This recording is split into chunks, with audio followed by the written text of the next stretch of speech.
We are officially at the halfway point of Global Champions League Round 1. The sun is slowly starting to set right here behind the King Abdullah Financial District in the Kingdom of Saudi Arabia. We find ourselves in Riyadh for the 16th and final stage of the Global Champions League. And quite interesting from the storylines that we've given you today, from the top four fight and the championship fight, we almost find a scenario where we are halfway through both of those, because Canstars have jumped, Falcons Riyadh United have not. Razorback and Prague and Shanghai have jumped, but we are still then waiting for the likes of Madrid Emotion to go on and jump as well. So it's not completed on either side just yet.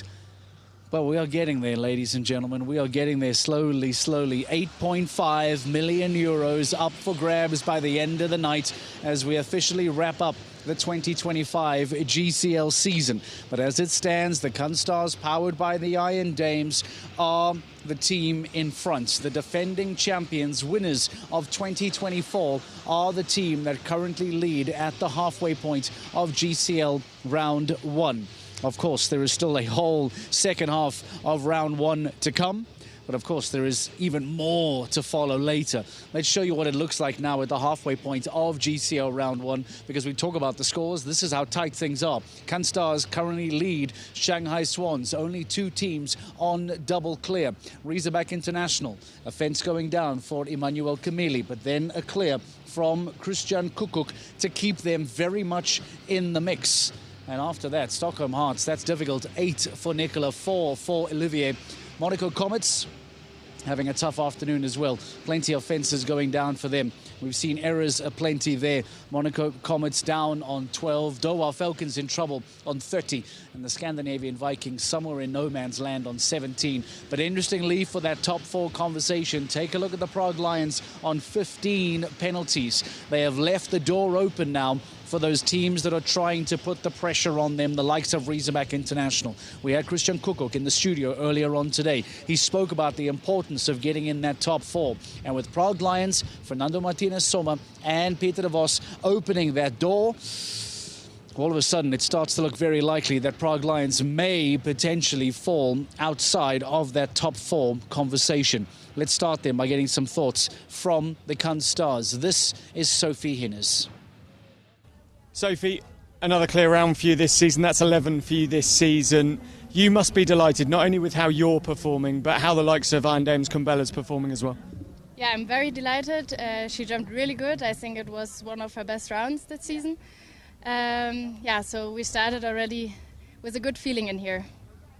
To go third, was that an advantage? Did that give you the feeling that you could really set a benchmark for Falcons Riyadh to chase? I was actually happy that we go in the beginning. I think we could watch a few in the beginning, so that was fine, and then we could just concentrate on our rounds and don't focus so much on the other rounds. So I was quite happy that we were in the beginning. What was your view on the challenges that Uliano set out today? I think he built a fantastic course. I think for me it was very nice to ride, but there are of course some options. We also have a triple combination, what we usually don't have in the first round. So I think it was a really good course. When you're handing over to someone like Katrin Eckermann and Chao Li, this pairing have just been sensational in terms of clear rounds this season. How much confidence does that give you? How much confidence does it give the team? Yeah, it of course gives a lot of confidence. I think the relationship between Katrin and Chao Li is something very special. They know each other since forever. We were very confident with that combination going in there. Has the Canstars conversation around the second round happened yet? Do we know which riders and any horse changes? Yes, actually we only had one plan and we stick to that plan. So in the second round it will be Iron Dames Diallo Blue with Katrin, and I will ride Iron Dames Sinclair. Good luck for a massive second round. Thank you so much. There are a lot of different situations that need to play out for the Canstars to be crowned champions here tonight, for them to retain their Global Champions League title. It gets quite confusing, but I'll give you a spoiler alert. Realistically, and now don't come at me with mathematically speaking, but realistically, based on seasonal performance, based on numbers, The spoiler alert is that you get the impression that the Kunstars have to bare minimum finish on the podium.